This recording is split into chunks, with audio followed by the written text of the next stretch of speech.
We shall commence this module by discussing about foreign trade. In the modern time, not a single country is or can be economically self-sustaining, has prospered over the past years and has benefited various nations across the globe. In simple words, foreign trade is the exchange of goods and services among different nations and is an important source of revenue for developing nations. India, even prior to independence, recognized the importance of foreign trade for achieving rapid economic growth, and therefore trade policy has been a focal point ever since. However, the structure and direction of the foreign trade have undergone a radical change because of the changes in the policies as discussed in the chapter Trade Reforms 1991 and New Trade Policy 2009 to 2014. The pre-reform period did not witness any significant changes in the foreign trade, especially the export sector, but in the post-reform period, there have been notable changes in the trend, pattern and structure of the foreign trade. The assertion that liberalization will favor the manufactured goods and diversify the export sector has been materialized. The changes in the pattern of exports have been more or less similar to the changes in the pattern of production.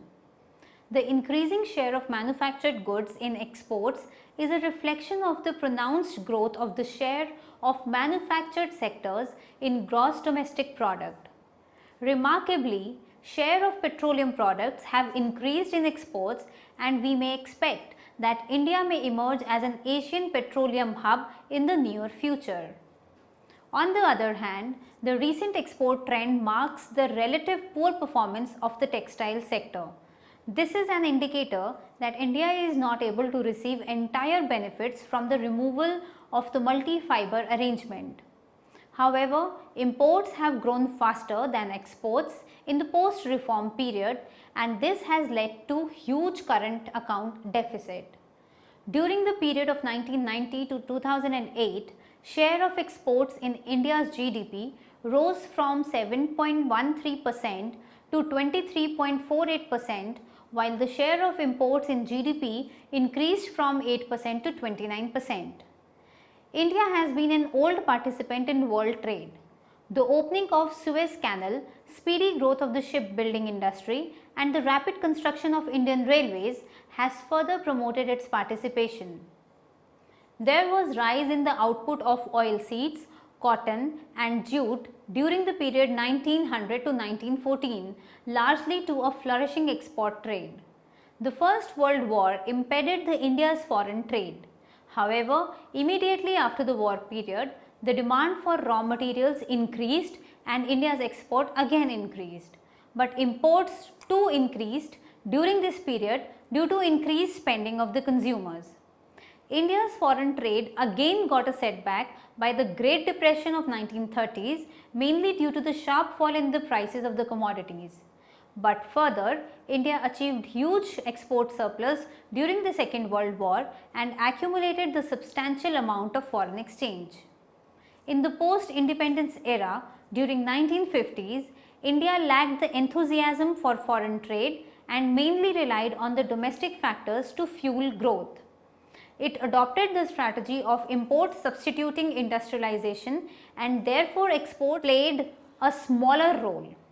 This meant extensive protection of domestic industries based on infant industry argument and overvalued exchange rate. This resulted in growing demand for imports and discouraged exports. India's exports suffered mainly because very few incentives were available to a limited set of the manufacturing industries and agricultural products. High level of imports coupled with high inflation and budget deficits led to foreign exchange crisis, which resulted in the devaluation of rupee for the first time in 1966.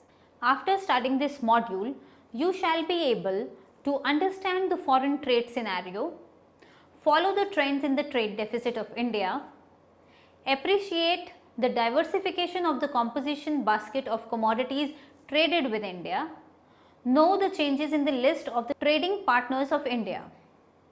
Let us now look into the export-import growth scenario.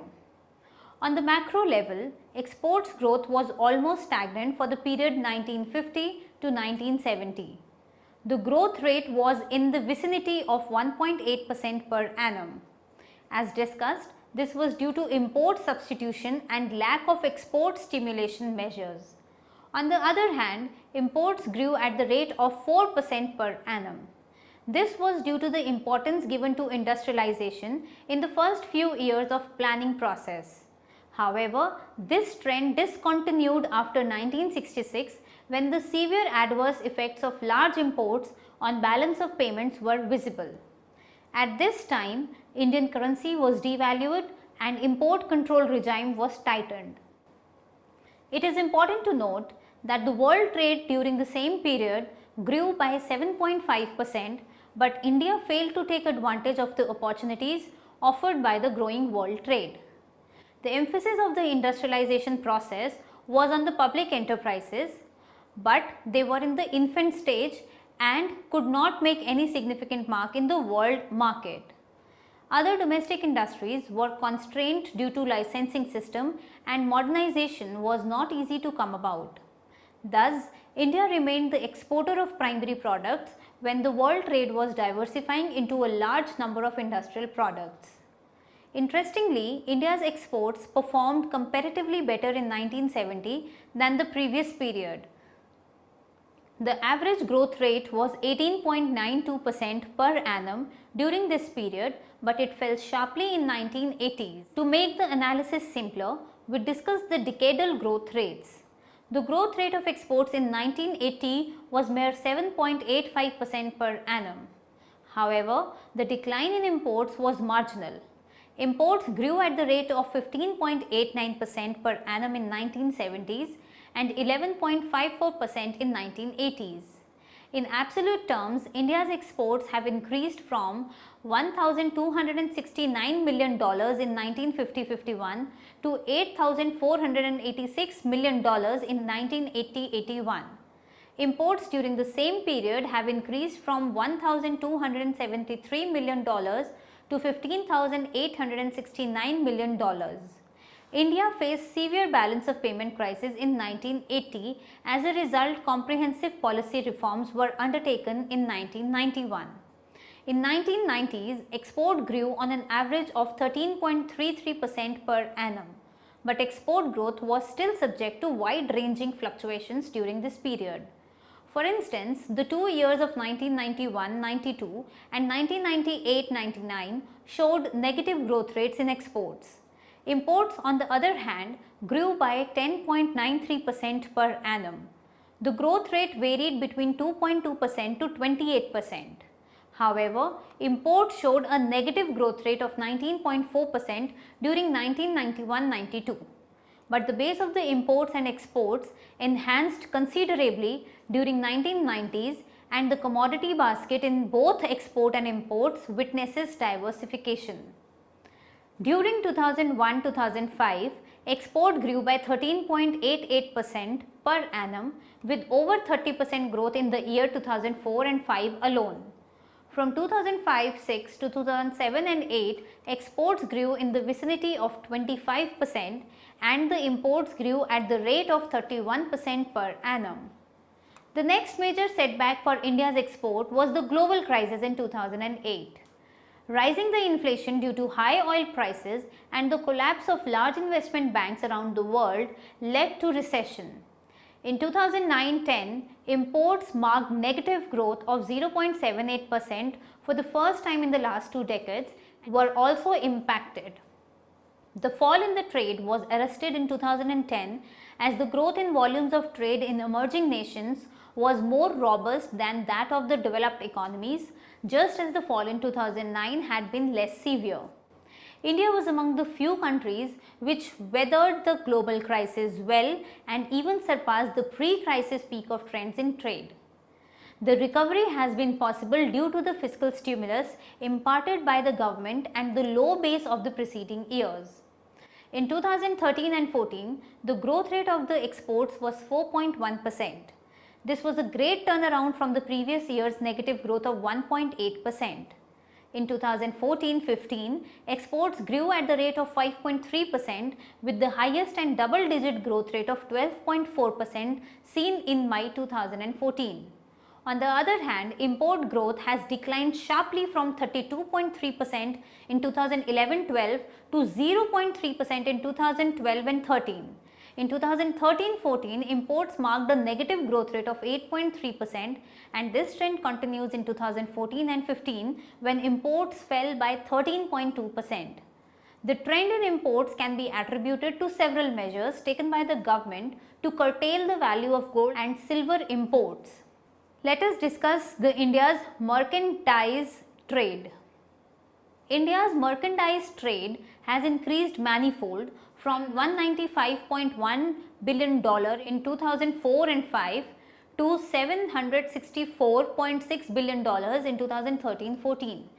As per the World Trade Organization, India's ranking in terms of leading exports improved from 30 in 2004 to 19 in 2013, and in imports it increased from 23 in 2004 to 12 in 2013.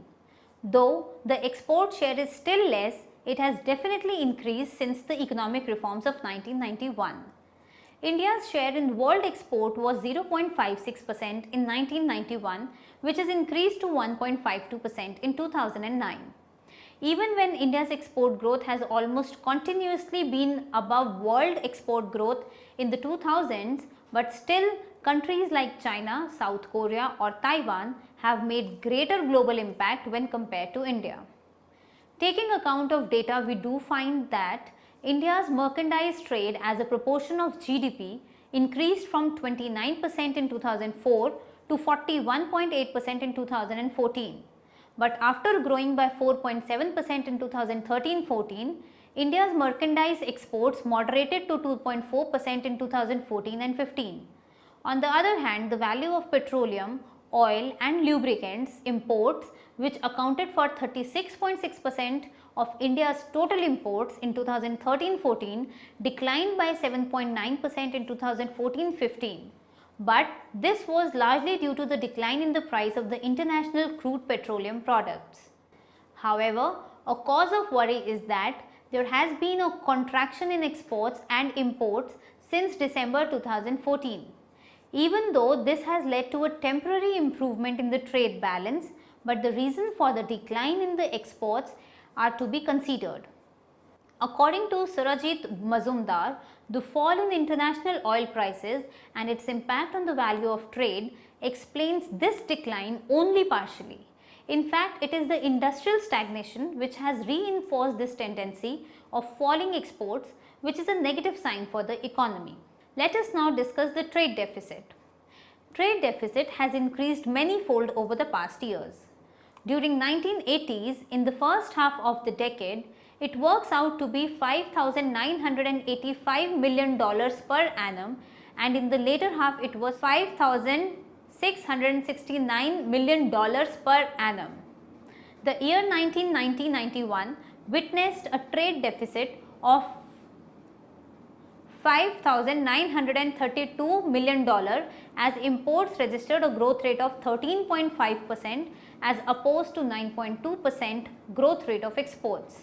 However, in 1991-92, the trade deficit declined substantially and reached to $1,546 million, and imports also declined by 19.4%. This was due to the strict restrictions imposed on imports, but these restrictions had an adverse impact on the industrial growth. As a result, massive import liberalization measures were undertaken in 1992-93. Consequently, trade deficit again touched a peak of $3,345 million in 1992-93. During the 8th planning period, trade deficit averaged at $3,456 million per annum. This was considerably less than the trade deficit recorded in the 6th and the 7th plan period. But the situation again deteriorated in 1997 to 2002. The trade deficit was as high as $8,412 million. Except the year of 1999-2000, imports remained sluggish throughout the period of 1997 to 2002, but this was due to the slowdown in the industrial sector, which resulted in dampening of the demand for the imports. There was marked revival of the foreign trade in the period of 2003 to 2007. Exports grew with the rate of above 20% per annum. The rate of growth for exports touched 30.8% in 2004 and 5. This satisfactory performance was due to improved global growth and recovery in the world trade. On the other hand, competitiveness of the Indian industries has been enhanced due to the corporate restructuring and opening up of the economy. There has been consistent pursuance on the manufacturing and corporate sector to be more export oriented. This was resulted in firming up their activities and providing a supporting base to them. Thus, both the external and domestic factors were responsible for this adequate performance. On the other hand, imports also increased substantially during this period. The main reasons were high international crude prices, lower import tariffs, and booming domestic economy.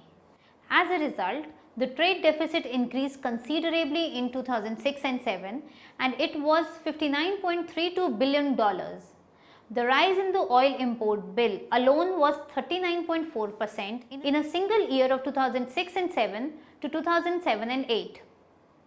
After this, the year 2008 and 9 was of the global recession, but still the exports managed to increase, but again rise in import was greater than the rise in exports, so the trade deficit continues to increase.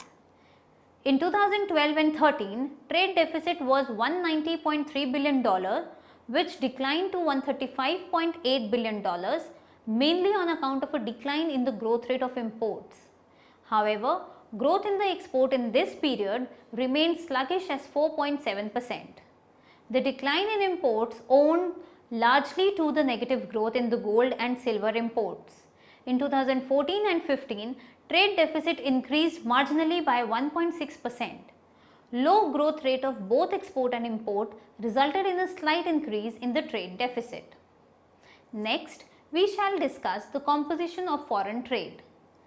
The development of an economy is often seen in terms of the structural development of the nation, and the changes in the composition of the items exported and imported clearly reflect the rate and speed of the structural changes operating in an economy. In the pre-independence era, main exports of India were primary goods like jute, mica and cotton, while manufactured products constituted the bulk of the imports. However, with the process of industrialization, the composition of foreign trade had undergone significant changes. At the time of independence, things like machinery, oil, vehicles, chemicals and metals constituted more than 70% of the total imports. Considerable changes were seen in this area with the introduction of Mehl-Nabos's model in the second 5-year plan. During this period, the emphasis was laid on the capital goods and the basic industries. So, capital equipment were imported in large quantities. In 1960, cereals held a significant share of 16.1% in total imports, which declined to 0.8% in 2008 and further to 0% in 2012. Similarly, the raw materials that once had a significant percentage in the total imports have declined to the negligible rate by 2012. For the current analysis of changes in composition of imports, we study the 2 years of 2003 and 2012 and classify the import baskets at POL, petroleum, oil and lubricants, and non-POL items. Import of POL items has grown at the rate of 28.5% in this period, while the non-POL items on the other hand have grown by 24.8% over the same period.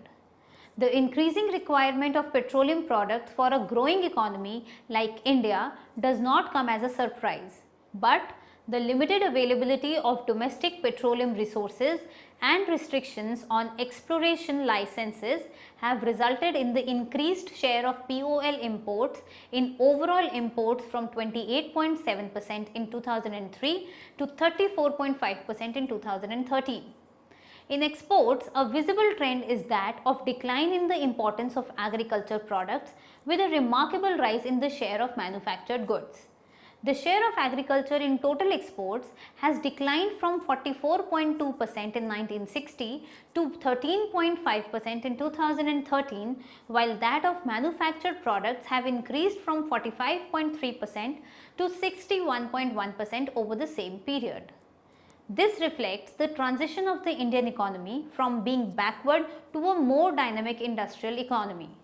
For instance, since 2004 and 5, engineering goods have occupied the highest place in India's export earnings. Now, looking at the commodity basket of exports in the year 2003 and 2013, we find that agriculture and allied products have witnessed a high growth of 22.2% in this particular time frame. This includes basmati rice, marine products, meat products, oil meals, spices, wheat and sugar. On the other hand, manufactured goods have registered the growth rate of 18.4% in the same period. The manufactured goods include engineering goods, chemicals and related products, textiles and ready-made garments. The interesting point to be noted here is that the combined share of the manufactured and petroleum and crude products in total export is 81.2% in the period of 2003 to 2013. With the share of manufacturing products declining from 76.3% in 2003 to 61.2% in 2013, we may conclude that the decline has been taken up by the petroleum and crude products. This is because their share has actually increased considerably from 4.9% in 2003 to 20.1% in 2013. Moving on to discuss the direction of foreign trade. Since India was ruled by the British, so during the pre-independence period, the direction of foreign trade was determined by the colonial relation between India and Britain. A major part of India's trade was with Britain or its colonies, and this continued for some years after independence as well. As a result, in 1950-51, the combined share of United Kingdom and United States in India's export earning was 42%. On the other hand, India did not have significant trade relations with other countries like France, Germany, Italy, etc. However, India has developed political and diplomatic contacts. As a result, new avenues for trade has changed. At present, after 6 decades of planning, the trading relations have exhibited marked changes. It is to be noted that the importance of the OECD countries in the total imports of India has declined over the period 1960-61 to 2012-13, while the share of oil exporting countries, that is OPEC, has considerably increased over the same period of time, that is 4.6% in 1960-61 to 38.6% in 2012 and 13. This is mainly because of the dependence of India for oil requirement on these countries. In the year 1950-51, the share of UK was 20.8% and that of USA was 18.3% in the total imports. But this has changed afterwards as India has procured most of its imports from USA. As a result, the share of UK has declined to 1.3% in 2012 and 13. Currently, major part of India's import is sourced from Asia, 27% of imports in 2003, which increased to 57.7% in 2013. The rate of growth of imports from Asian countries is recorded at 26% for the period 2003 to 2013.